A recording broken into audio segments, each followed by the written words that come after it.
Portions of the Fabulous Boomer Boys webcast is brought to you by Diamond Signs and Graphics, your partner for exterior, interior displays, trade show products, and vehicle graphics. And now, here are the hosts of the show, Bob Snyder and Bruce Bogart.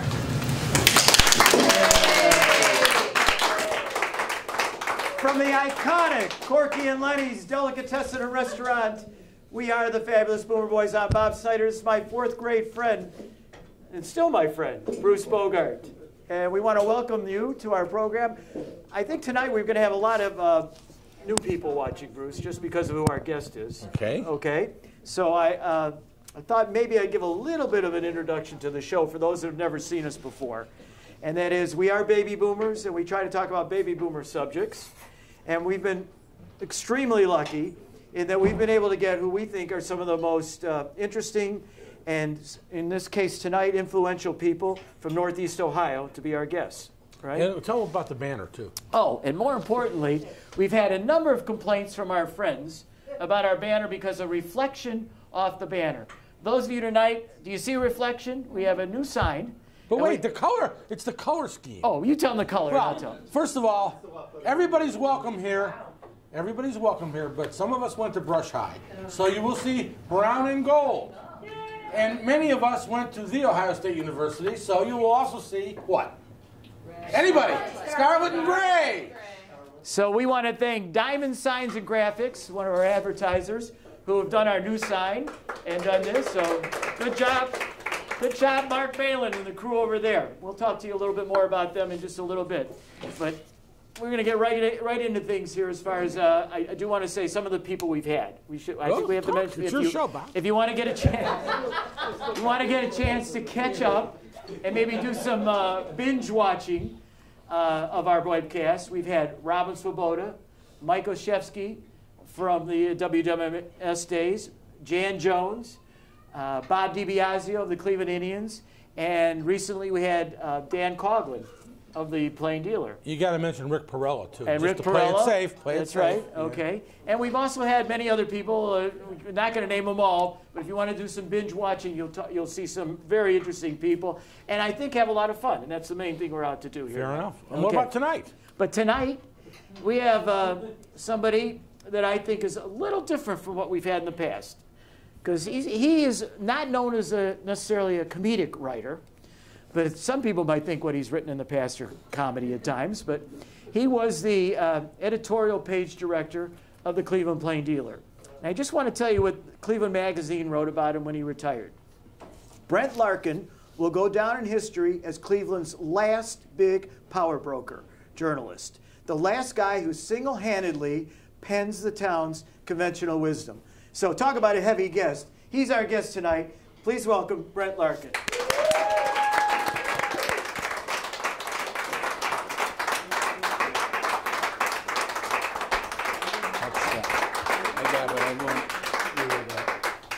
There you go.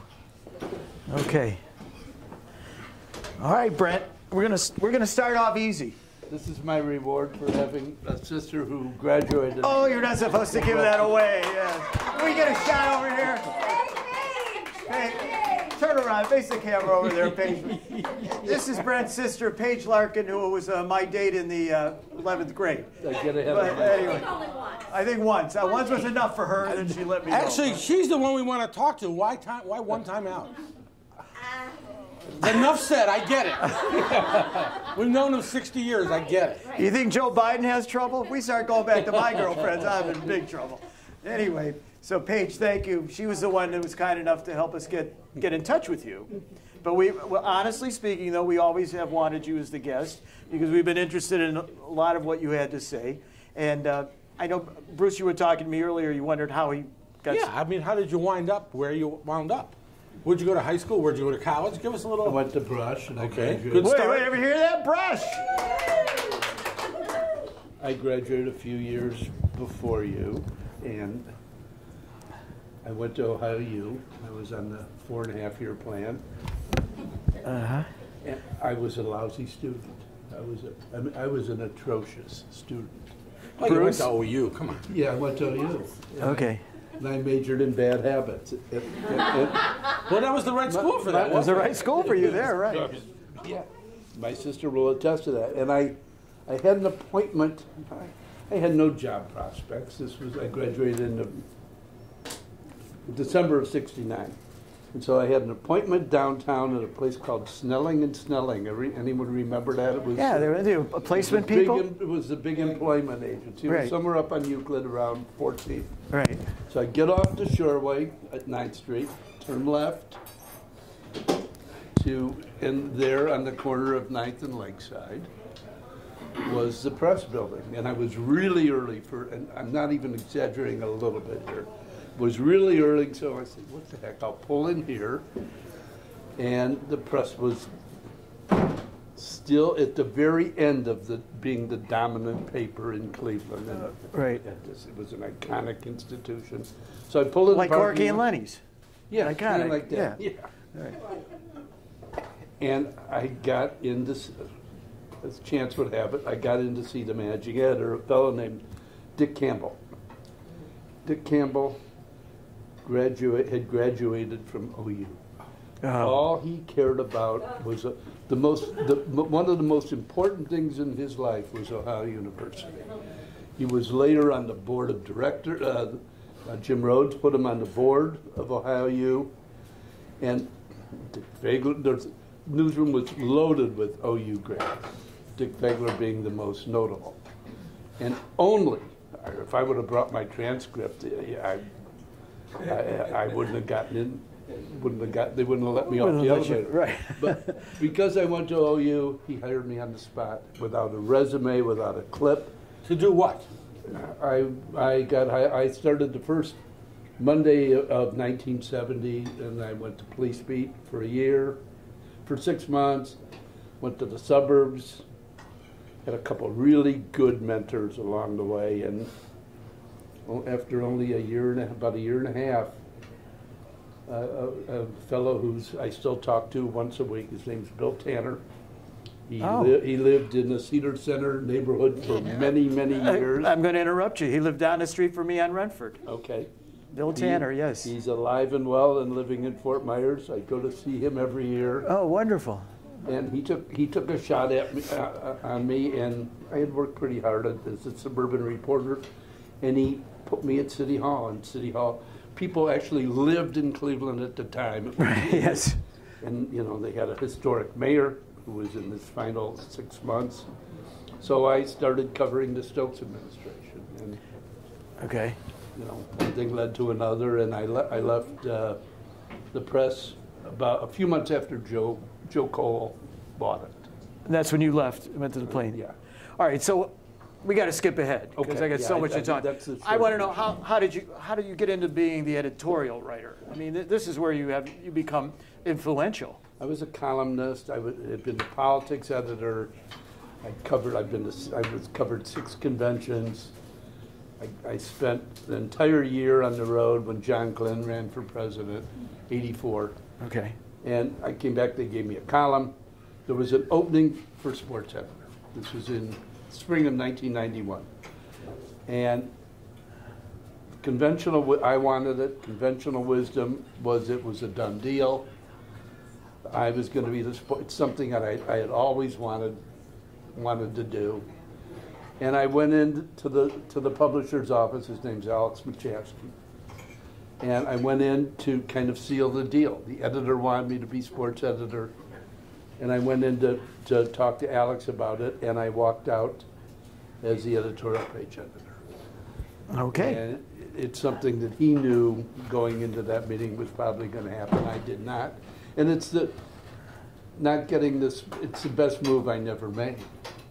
Right. Was not becoming Sports editor. Sure. Okay. So when that happens, do the other editors give you looks like, why did he jump in front of us?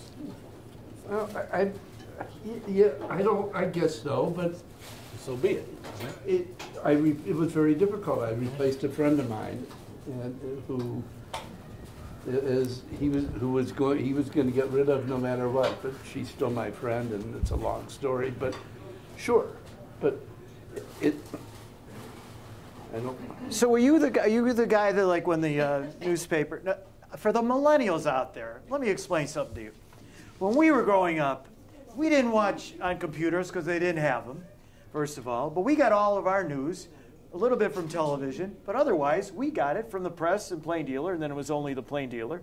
Right, Bruce? I mean, this every morning, I mean, that's where we got our news. So when I'd go home and there was an election coming up, I wanted to see who the Plain Dealer was going to pick, right? And we don't like to talk politics, we have to talk individuals, but that was on your shoulders, kind of, wasn't it? Who you were gonna endorse? Most of the time. Okay, don't throw any rocks at him, but but not all of the time.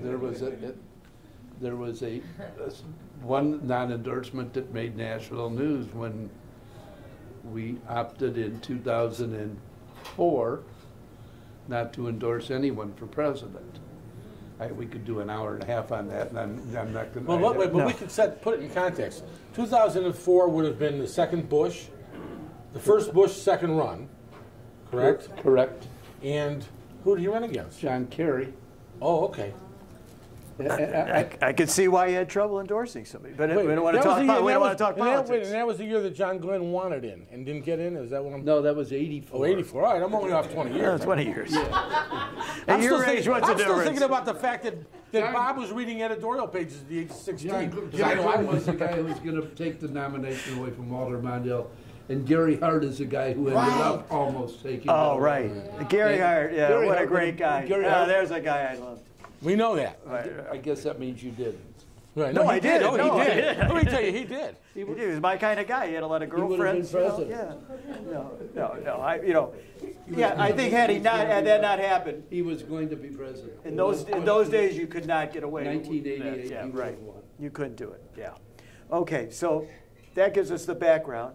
Now I want to bring up what you're doing today, which is you still write columns for the paper. When I want, yes. And also on, you're retired, but you still write, like, I read you mostly on Sundays on the forum pages, right? Newspapers began buying out employees in all newspapers in 2008 and 2009. I mean, the economy had hit rock bottom then. Right. And newspapers had been in decline for a long time. And so I took a buyout. At first, like any other business, the buyouts were really generous, and then the newspapers saw, well, that's not working, so we'll have to have another buyout, and they got smaller and smaller, and nothing is going to stem the decline. It's unlikely that anything is going to stem the decline of newspapers, especially over the long haul.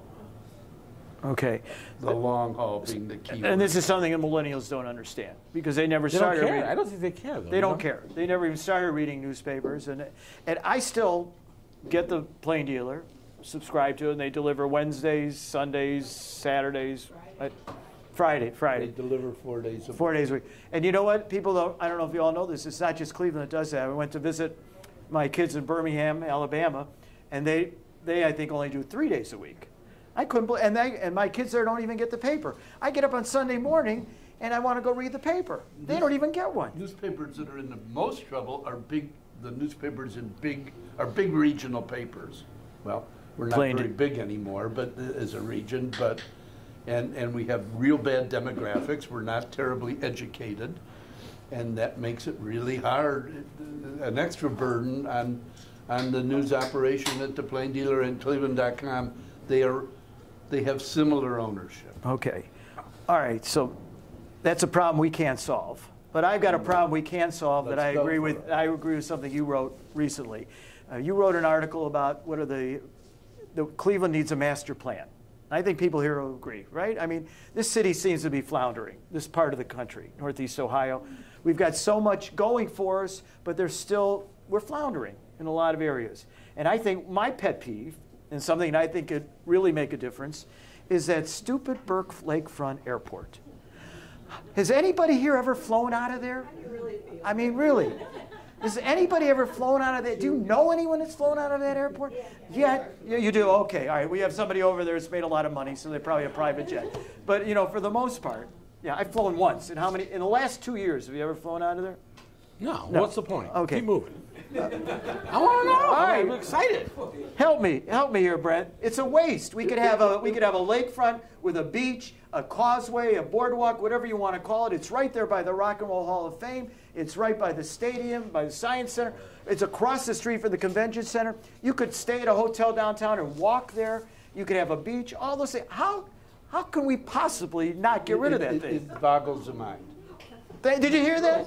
From the expert. It boggles the mind. Closing the airport is a little bit more complicated than most people realize, because That's the excuse. well, you need a backup place, you need a backup airport, and you have to go through the FAA, and it might take a long time. But we haven't even tried. They're not trying. That's my and point. if you drive the 4 miles from East 9th Street, and everybody, with the exception of Becky's 2 young men there, has driven that 4-mile stretch along the shoreway to the Bratnall line from East 9th Street hundreds of times, thousands of times. It was a pile of rubble when we got our driver's licenses. And what is it now? 55 years ago, and it's only that much better today. You know, it's inexcusable. The guy agrees with me. Come on. Come on. But Bobby, that in and of itself is one of them. That won't solve our problems, but we don't even think about the future, and that's why we might not have much of one. Well, what would you do? I would do something that's not feasible. It's going to be on the ballot. We were talking about this at dinner. In 2020 in St. Louis, the entire county will be asked to vote on becoming one city. St. Louis is now like the 56th biggest city in the country. It will be 10th if it passes. And what does that accomplish? Because I understand saves- it's different, but what would it accomplish? We have 55 governmental entities in Cuyahoga County. 55 little 2-bit places, many of them. Lindale, Ohio. Newburgh Heights. Yeah, and they all have their own city hall staff. They all have their own police department, their own HR departments. And nobody speaks with a single voice. You don't have any clout in Washington. And We got Marcia Fudge. I would do that. But you could do some type of tax sharing. Sprawl has stuck a knife in this community's back to a degree, and a lot of the population has already fled. To where? We have to the outlying suburbs. We have 1.3 million. And on that day in 1970, Cleveland had 760,000 residents when I began covering City Hall. Today it has about 360,000. You know, it's like when I go on vacation, I say to somebody that, where are you from? Well, you say Cleveland because they've heard of it. But then I say, wait a minute. I don't live in Cleveland, and really, I don't know too many people that do. If you start thinking about it, people have moved to the suburbs, and instead we're losing all this federal money. The city and the 18 inner ring suburbs, of which most, if not all, people in this room right now grew up in either Cleveland or an inner ring suburb, which is defined as something that touches Cleveland. Right. They lost over $4 billion off the tax valuation of its real estate in a 20-year period. $4 billion, and there's unless we do something dramatic. We were talking at dinner. The wake-up call will come when we lose a sports team, and the chance of that happening, because this town, they care more about their football team that plays 8 Sundays a year than they do about the community's future. And Well, now I'm not getting into that with you. I think it's true. But it's true. But it's true. Well, okay, then we don't have to get into it. But, yeah, right. Wait a minute. He agreed with me about Burke Lakefront Airport. Just remember When we that. lose a Remember sports that. team, maybe that'll be a wake-up call. Yeah. but we're probably going to lose. Well, I don't want to speculate on which one will. The chances of us losing a sports team in the next 20 years, if we continue to do nothing, are 100%. Okay, so not 99, it's 100. So is there a way to get to the millennials and the Generation Xers? Because I think the baby boomers I have no problem going along with what you're saying, because we know what Cleveland was like when we were growing up. I don't necessarily agree. Why you think that I don't think so. No? No, I think the baby boomers would have a big problem with it. I mean, I do. Well, we're dying off, let's face it. Well, yeah. But here, I have to say something. I'm listening politely. I heard you come up with an idea that you read in his article, and then when he agrees with you, you think it's a great thing. Well, he wrote the article. Well, Okay? no. Don't think I didn't catch that. But here's what I want to say. Aren't you my partner on this show? Bob, I don't want to talk while you're interrupting. Wait. Okay, all right. Now, here's what I want to say. Don't you think, as long as Cleveland has winning teams, the teams will be supported and they'll stay in Cleveland? Bruce, are you forgetting the Browns moved after selling out the stadium after every game? I understand. They came back. Okay. Listen, I still have a grudge with Art Modell, but I'm getting over it. All right. Getting over it. Dan Coughlin isn't, by the way. He what? He's not over it. Not over it yet. Seriously. The Cavaliers have won 19 or 20 games this year, and no, I don't think a winning record. No, I don't think a winning record makes all the other problems go away. Okay, I'm just curious. I was talking specifically about losing teams. You know, we are sitting in very close to pockets of enormous wealth right now, tonight. But that's Larry over there. Pockets of enormous wealth. You got a shot at Larry? That's an exception. This is not a wealthy community anymore. And Do you think the suburbs will want to support the city? Because that's what it's going to amount to. No, I do not. It doesn't. Yeah. And the St. Louis proposal, it's interesting to note, would keep local school systems intact. That's the only chance you have I agree. of selling that. Yeah, you've got to do that. The local schools. Okay, we're going to pause for a second here because we got serious there. And I want to remind everybody about our sign.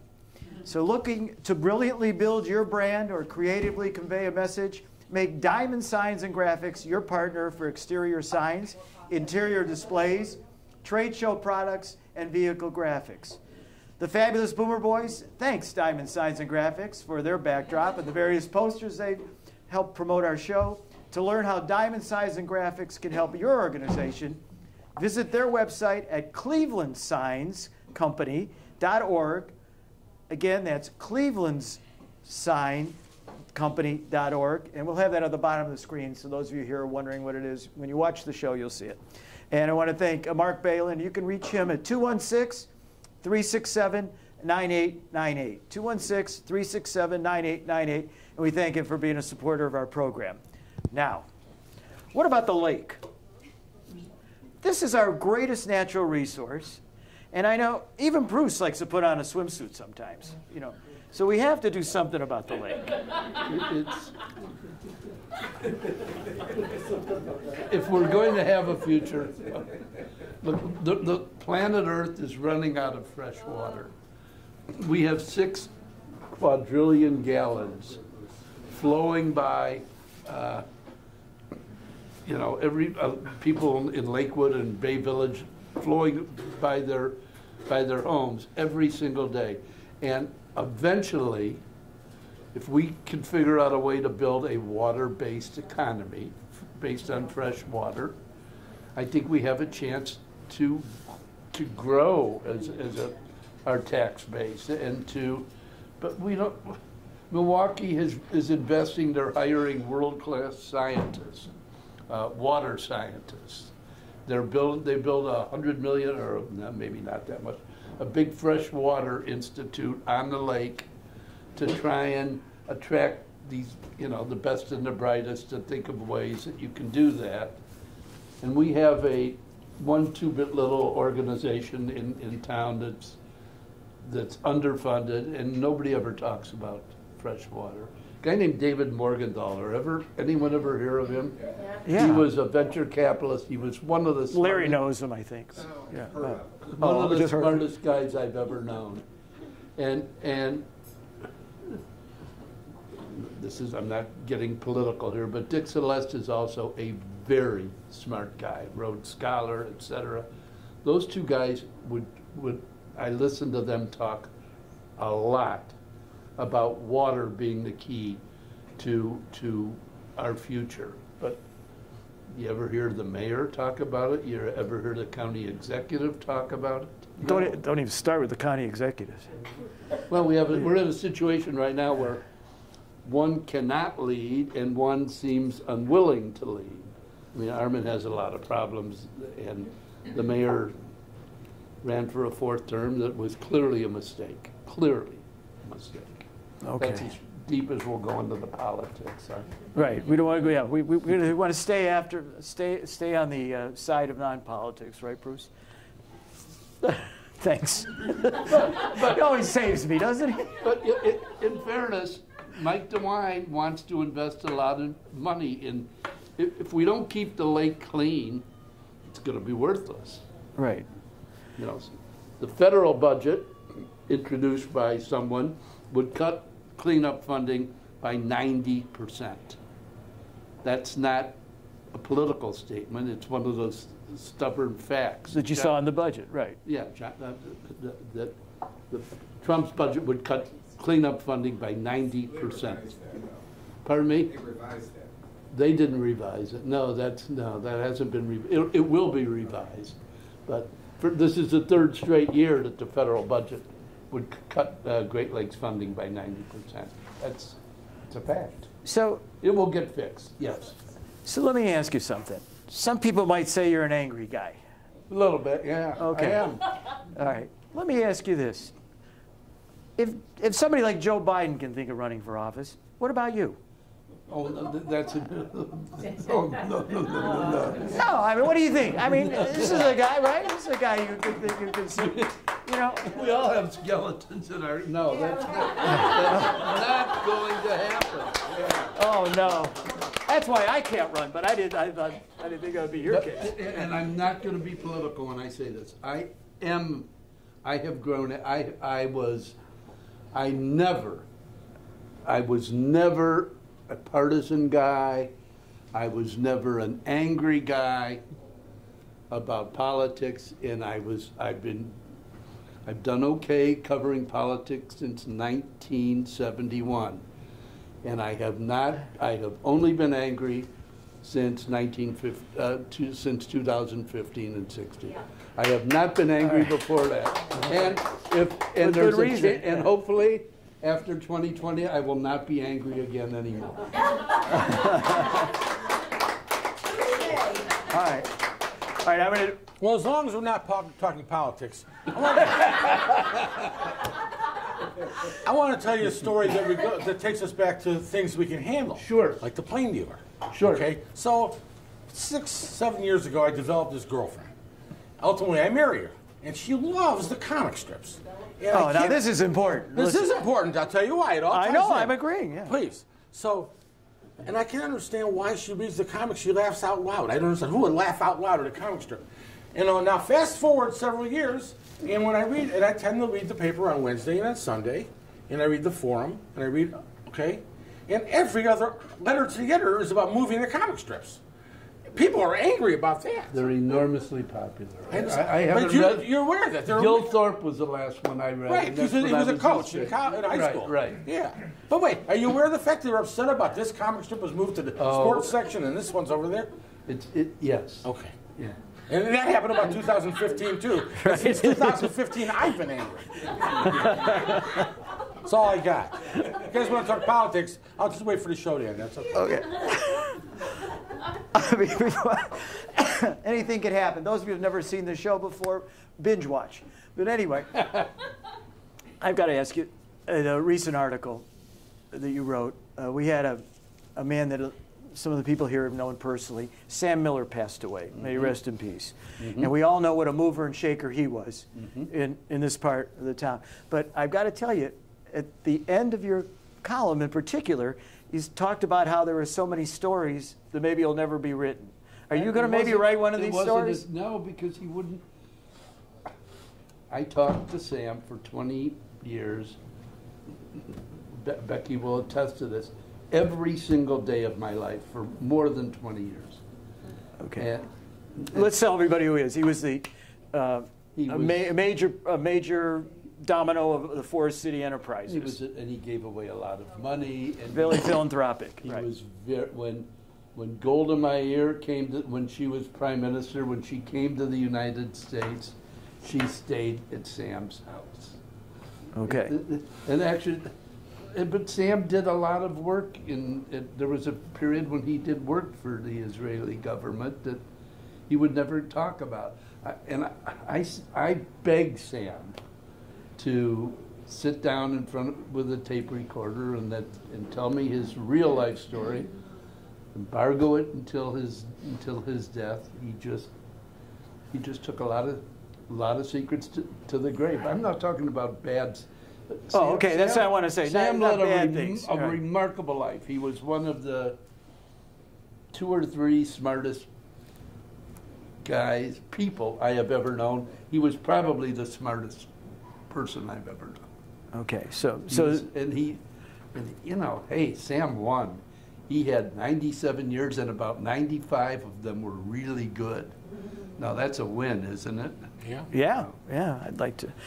Well, I don't know about you, but this was interesting for me, and especially about Berkeley Lakefront Airport. But anyway, we want to remind everybody that next week we are going to take a break so you can do your binge watching and catch up. Bob's going out of town. That's all it means. Bob's going golfing. Mississippi, here I come. I'm coming down to the Confederacy. Going to see what's going on. And I got to tell you, I've been down there for the last 4 or 5 years. Sometimes I think it still is the Confederacy down there.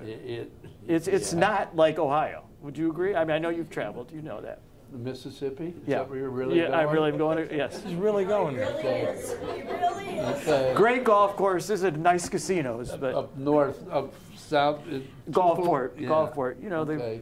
Biloxi. Yeah, it's a different All right. world. All right. Do you need a passport? They don't have more than 4 Jews there at any given moment. No. Oh, your brother. You listen, all right. But all right, what I was getting at though is in 2 weeks, for those of you that can make it down to the iconic Corky and Lenny's for our broadcast, we have the people from the Northeast Ohio Boomer and More magazine. Right? Did I say that? Yeah. You said it close enough. I say that okay? They're going to be here because come May 1st, they're going to have their next Boomer Bash on the west side. We've got a lot of East Siders, but we're going to be going over to the west side, and Bruce and I are going to be making an appearance there. Yeah, we did it at Lander Haven. Now we're going to go to the west side. We're going to the west side. Yeah, let me we'll see. We'll come back. We're sleeping on the east side. We're coming back. We'll sleep. Right. Yeah. Talk about needing needing a passport. Before we go, I want to say thank you to a few people. I want to thank Alan, my bodyguard, for getting me through another week with Bob. Okay. And we all want to wish Per a little speedy recovery to our other security man, Per, who's out of the hospital now, but he's not quite ready to come back. So.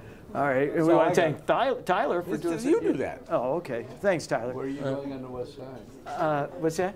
Where are you going on Strongsville, somewhere in Strongsville. Where am I going? No, the you Boomer said thing. the show. You got to listen to the guests, man. No, And then you're going to Mississippi. Yeah. right. Yeah. So we're just going to take a week off. And then you're going to the west side. Yeah. The west side. We're going to the. Let me see. I got it written down here. The La Center.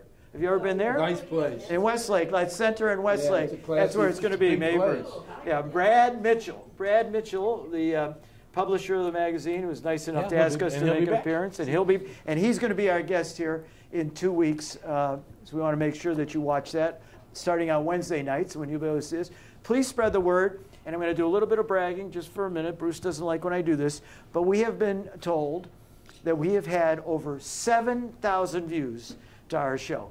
So if you want to applaud, it's okay. But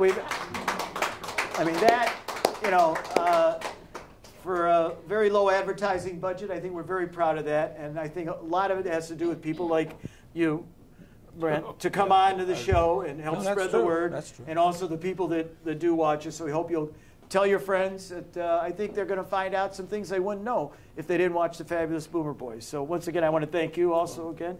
Thank you Bob. very much. Thanks. Thanks. And thanks for bringing Paige. Nice to see you, Paige. See you in 2 weeks. 2 weeks. In 2 weeks. In 2 weeks. Until then, everybody, thank you very much. Okay.